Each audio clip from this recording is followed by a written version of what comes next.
Our channel ఒక breaking ని చూస్తున్నాం. రేపు జనవరి 22వ తారీఖున అయోధ్యలో రామ మందిరం రామలీలా విగ్రహ ప్రతిష్టాపన ప్రారంభోత్సవం అవుతున్న విషయం అందరికీ తెలిసిందే. ఆ విగ్రహ ప్రతిష్టాపన కార్యక్రమాన్ని ఆపాలి అంటూ అలహాబాద్ కోర్టులో ఒక పిటిషన్ వేశారు. హిందువుల చిరకాల స్వప్నం అయోధ్యలో రామ మందిరం నిర్మించడం, రాముణ్ణి మందిరం నిర్మించి పూజ చేసుకోవాలని 500 సంవత్సరాల నుంచి పోరాటం చేస్తున్న హిందువులకు ఎట్టకేలకు సుప్రీంకోర్టు తీర్పుతోటి రామ మందిరం నిర్మాణానికి సుగమమైంది.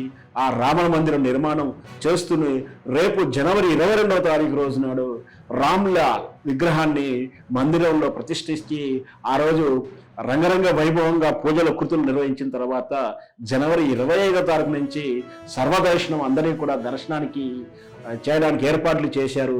అయితే అలహాబాద్ కోర్టులో ఒక వ్యక్తి ఉత్తరప్రదేశ్ గజియాబాద్కి చెందినటువంటి బోలాదాస్ పిటిషన్ వేశాడు అలహాబాద్ కోర్టులో. అది ధర్మ విరుద్ధంగా జనవరి 22వ తారీఖు నాడు విగ్రహ ప్రతిష్టాపన అవుతుందని అంటూ అది ఆపాలి అంటూ అతను పిటిషన్ వేయడం జరిగింది. ఇక్కడ చెప్తున్నటువంటి కారణాలు ఏంటంటే ఇది పుష్యమాసంలో హిందూ ధర్మం ప్రకారం ఎలాంటి శుభకార్యం నిర్వహించకూడదని ఒకటి, రెండవది ఆగమన శాస్త్రం ప్రకారం పూర్తిగా నిర్మాణం జరగని మందిరంలో విగ్రహ ప్రతిష్టాపన చేయకూడదని ఆగమ శాస్త్రం చెప్తుందంటూ ఈ విషయాన్ని శంకరాచార్యులు పీఠాధిపతులు కూడా చెప్పారంటూ మీరు ఆ కార్యక్రమాన్ని నిలుపుదల చేయాలంటూ అలహాబాద్ కోర్టులో పిటిషన్ వేశాడు బోలాదాస్ గజియాబాద్ చెందినటువంటి. మొదటి నుంచి కూడా 4 పీఠాధిపతులు ఈ కార్యక్రమాన్ని విమర్శిస్తూనే ఉన్నారు.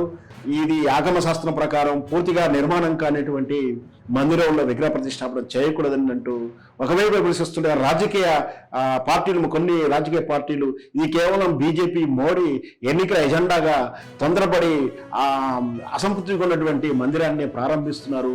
రాబోయే పార్లమెంట్ ఎన్నికల్లో లబ్ధి పొందడానికి ఆగమ శాస్త్రాన్ని తొంగలకు తొక్కుంటూ మోడీ ముందుకు వెళ్తున్నట్టు కూడా రాజకీయ విమర్శలు చేశారు. మరి వేచి చూద్దాం కోర్టు ఏ విధంగా జోక్యం చేసుకుంటుంది, కోర్టు ఎలాంటి నిర్ణయం తీసుకోబోతుందో, కోర్టుకి చేరిన తర్వాత మనం ఎలాంటి వ్యాఖ్యలు చేయలేము. మరి వేచి చూద్దాం ఏం జరగబోతుందో. మొత్తం మీద బ్రేకింగ్ న్యూస్ చూస్తున్నాము. అలహాబాద్ కోర్టులో పిటిషన్ అయితే వేశారు. 22వ తారీఖు అంటే ఈరోజు 18వ తారీఖు 4 రోజుల ముందు ఈ కార్యక్రమాన్ని ఆపాలంటూ హైకోర్టులో పిటిషన్ వేయడం నిజంగా ఆశ్చర్యానికి గురి చేస్తుంది. హిందువుల మనోభావాలు దెబ్బతినేలా ఉంది. వాస్తవానికి ఆగమ శాస్త్రం ప్రకారం ఏం చెప్తుంది, ఇక్కడ జరుగుతుంది ఏమిటి, ఆగమ శాస్త్రాన్ని ప్రామాణికంగా తీసుకోవాలా వద్దా, ఇవన్నీ కూడా చర్చలోకి వస్తుంది. ఈ చర్చల తర్వాత ఫలితాలు ఎలా ఉంటాయో వేచి చూద్దాం.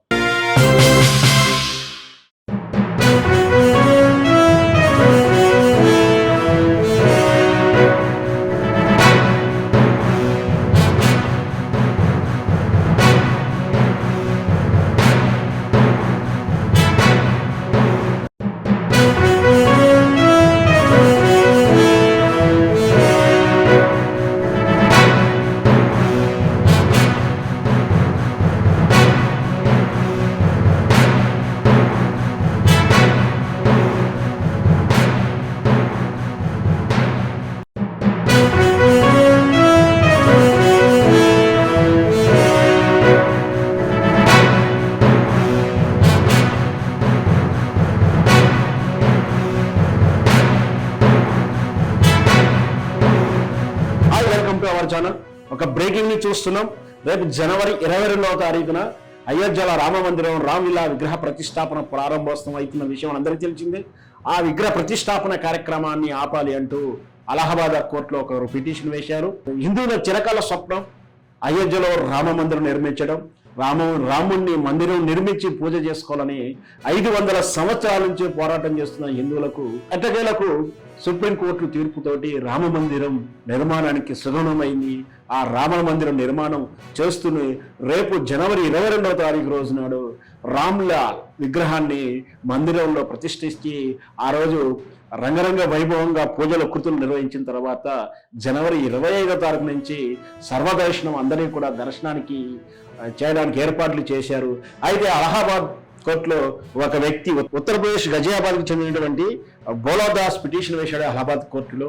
అది ధర్మ విరుద్ధంగా జనవరి 22వ తారీఖు నాడు విగ్రహ ప్రతిష్టాపన అవుతుందని అంటూ అది ఆపాలి అంటూ అతను పిటిషన్ వేయడం జరిగింది. ఇక్కడ చెప్తున్నటువంటి కారణాలు ఏంటంటే ఇది పుష్యమాసంలో హిందూ ధర్మం ప్రకారం ఎలాంటి శుభకార్యం నిర్వహించకూడదని ఒకటి, రెండవది ఆగమన శాస్త్రం ప్రకారం పూర్తిగా నిర్మాణం జరగని మందిరంలో విగ్రహ ప్రతిష్టాపన చేయకూడదని ఆగమ శాస్త్రం చెప్తుందంటూ ఈ విషయాన్ని శంకరాచార్యులు పీఠాధిపతులు కూడా చెప్పారంటూ మీరు ఆ కార్యక్రమాన్ని నిలుపుదల చేయాలంటూ అలహాబాద్ కోర్టులో పిటిషన్ వేశాడు బోలోదాస్ గజియాబాద్ చెందినటువంటి.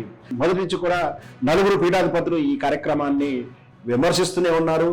ఇది ఆగమ శాస్త్రం ప్రకారం పూర్తిగా నిర్మాణం కానిటువంటి మందిరంలో విగ్రహ ప్రతిష్టాపన చేయకూడదని అంటూ ఒకవైపు విమర్శిస్తుంటే రాజకీయ పార్టీలు, కొన్ని రాజకీయ పార్టీలు ఇది కేవలం బీజేపీ మోడీ ఎన్నికల ఎజెండాగా తొందరపడి అసంతృప్తిగా ఉన్నటువంటి మందిరాన్ని ప్రారంభిస్తున్నారు, రాబోయే పార్లమెంట్ ఎన్నికల్లో లబ్ధి పొందడానికి ఆగమ శాస్త్రాన్ని తొంగలకు తొక్కుంటూ మోడీ ముందుకు వెళ్తున్నట్టు కూడా రాజకీయ విమర్శలు చేశారు.